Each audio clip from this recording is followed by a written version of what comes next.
prend le deck starter. Hop, et c'est parti, on est rang mythique. C'est juste pour vous montrer un petit peu le gameplay. Ah, la double to Q, c'est pas grave, on relance. Tac.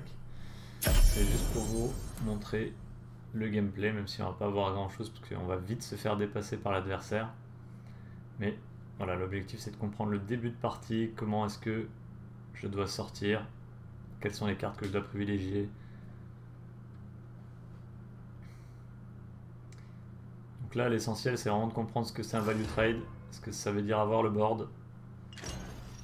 Donc toujours le Slayer, le pouvoir qui fait 2 de dégâts. On a 3 charges donc on est premier joueur. On va pouvoir mettre un Blood Boil, le Vanguard sera peut-être pas utile. Eden non plus. Ok, ça c'est pas mal. Tour 1, Blood Boil. Tour 2, Huntwarden. Tour 3, Huntwarden. En vrai, c'était une très belle sortie ça. Alors on pourrait mettre la 2-3, sauf qu'elle est confused. On préférera le Outlaw. Parce qu'il n'est pas confused. Du coup, on sait où il va attaquer. Le Wild Dog, lui, étant confused, on n'est pas certain de la cible qu'il va atteindre. Nous, l'objectif, c'est vraiment d'avoir de quoi trade de manière avantageuse.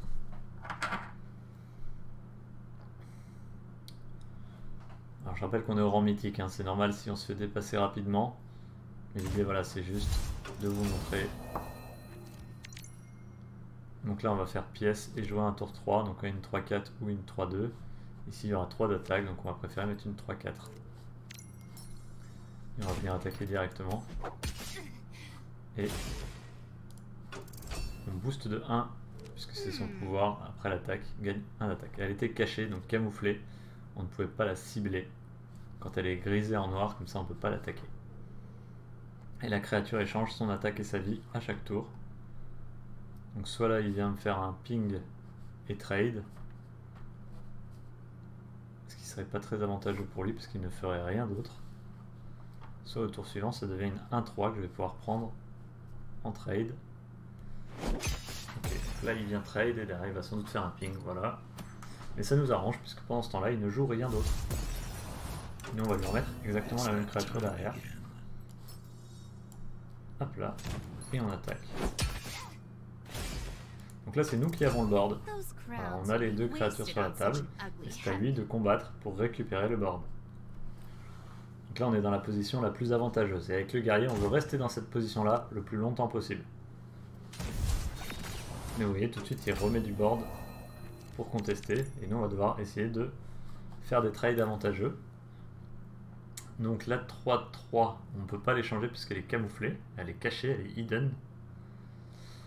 Et la 4-2 pourrait venir trade ici, mais ça ne nous intéresse pas. Lui, il va venir trade de toute façon. Alors la 5-3 se ferait trop facilement trade ici par la 3-2. On va préférer faire un Jail Beast, un Wild Hog, et aller full face. Parce qu'on n'a pas de trade avantageux à faire, et lui ne va pas booster ses créatures a priori. Sa 3... Alors si sa 3 ici peut venir prendre la 4-2, ce qui ne nous intéresse pas forcément. Là on veut fighter pour le board en fait, d'où le fait qu'on aille trade, même si on pourrait faire monter notre créature à 5 ici, ça lui laisserait un trade trop avantageux, pardon. Et du coup on va venir face. On a toujours la table, on a ici les 3 de dégâts directs qu'on garde pour la fin, pour faire dégâts directs hero power 5 de dégâts. Ok, donc là il met le Guild Enforcer qu'on va avoir vraiment du mal à passer.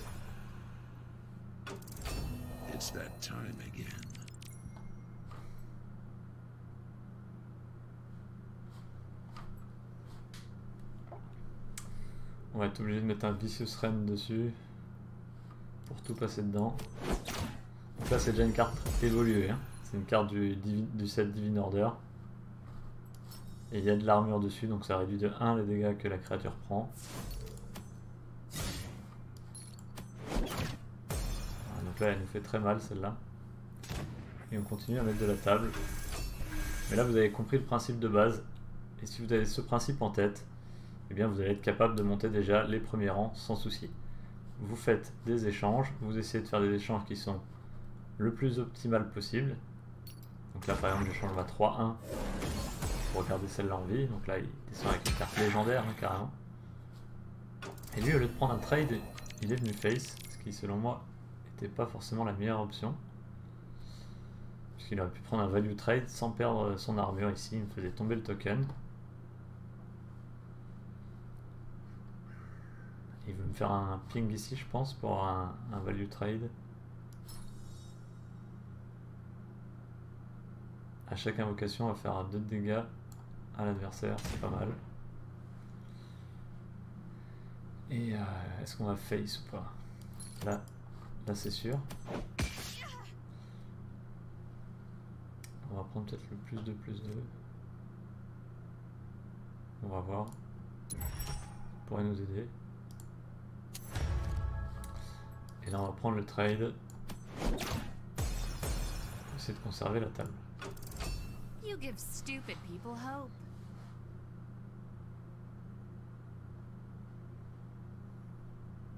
Alors il faut essayer d'anticiper avant le nombre de cristaux. 1, 2, 3, 4, 5, 6.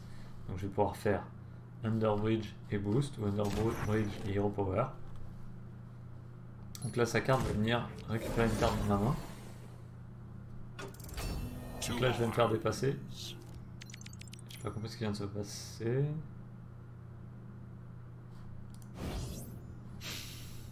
Ok, je pense qu'elle va réapparaître, c'est un bug de jeu. Ça arrive parfois qu'il y ait des bugs.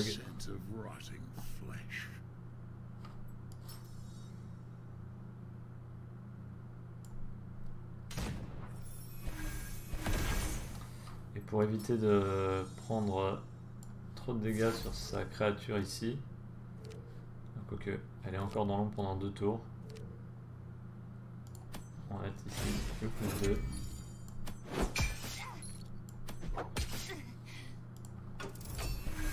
Hey, what's that over there?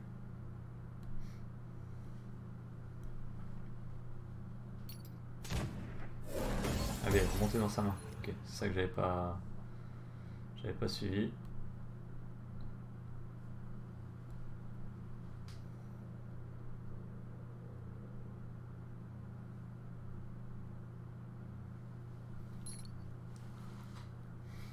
Donc là il me la met en...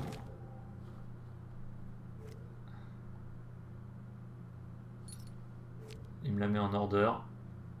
Donc je ne peux plus attaquer au prochain tour. Pendant 3 tours, elle est sortie du jeu. Enfin son effet s'applique toujours mais elle est sous une forme de stase on va dire. Get ready.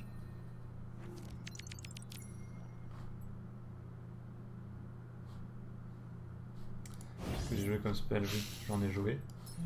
Je peux jouer les Go-Caster.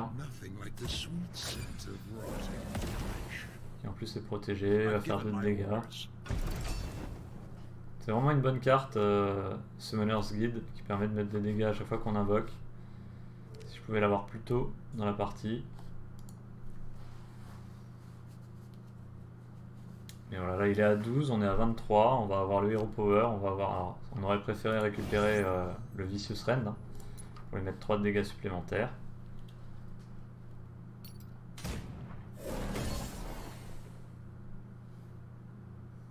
Donc là il faut prendre le temps de lire, hein. C'est une carte qui, quand c'est une carte qui le contrôle, qui perd la protection, elle va remonter dans sa main. Any creature you control, donc voilà, n'importe laquelle des créatures qui contrôle.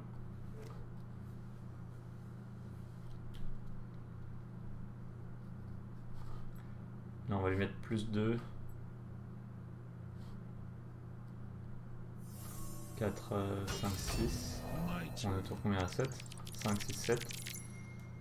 Donc 4, 5, 6, 7, 8. Ou alors je place le Hidden juste pour faire 2 de dégâts. C'est peut-être plus value. Parce qu'on va faire 2 de dégâts comme ça. Voilà. Et si je fais ça, elle aura la protection et plus d'attaque. Et normalement, il ne devrait pas pouvoir la toucher.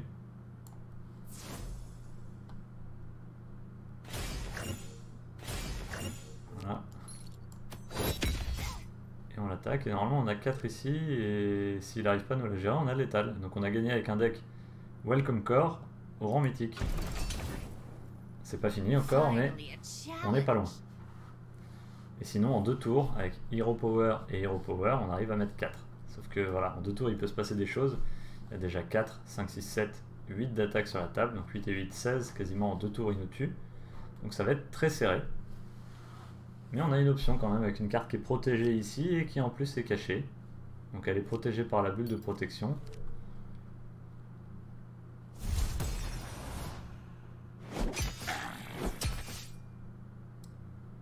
Ici il fait fin de tour à ce moment-là.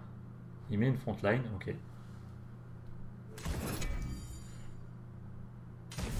Ok, donc là si on passe la frontline on a gagné. Mais je suis pas sûr d'avoir la carte pour passer ça. Echocaster, s'il me redonne Vicious Rend, est-ce qu'on a gagné? Non. Allez, on a aussi le Overproof. C'est dommage. 4, 5, 6, 7, 8, 9, 10, 11. On va perdre pas grand chose. Est-ce que j'ai une autre solution? Sur Vicious Rend, je peux même pas parce qu'elle est pas blessée. Si je fais ça Hero Power, ça marche pas. Je suis obligé de la mettre en protection. 10. Je prends le trade et je suis protégé. Mais il va faire le ping dessus. 3 et 3, 6, 7, 8, 9, 10, 11, 12. Non, c'est perdu.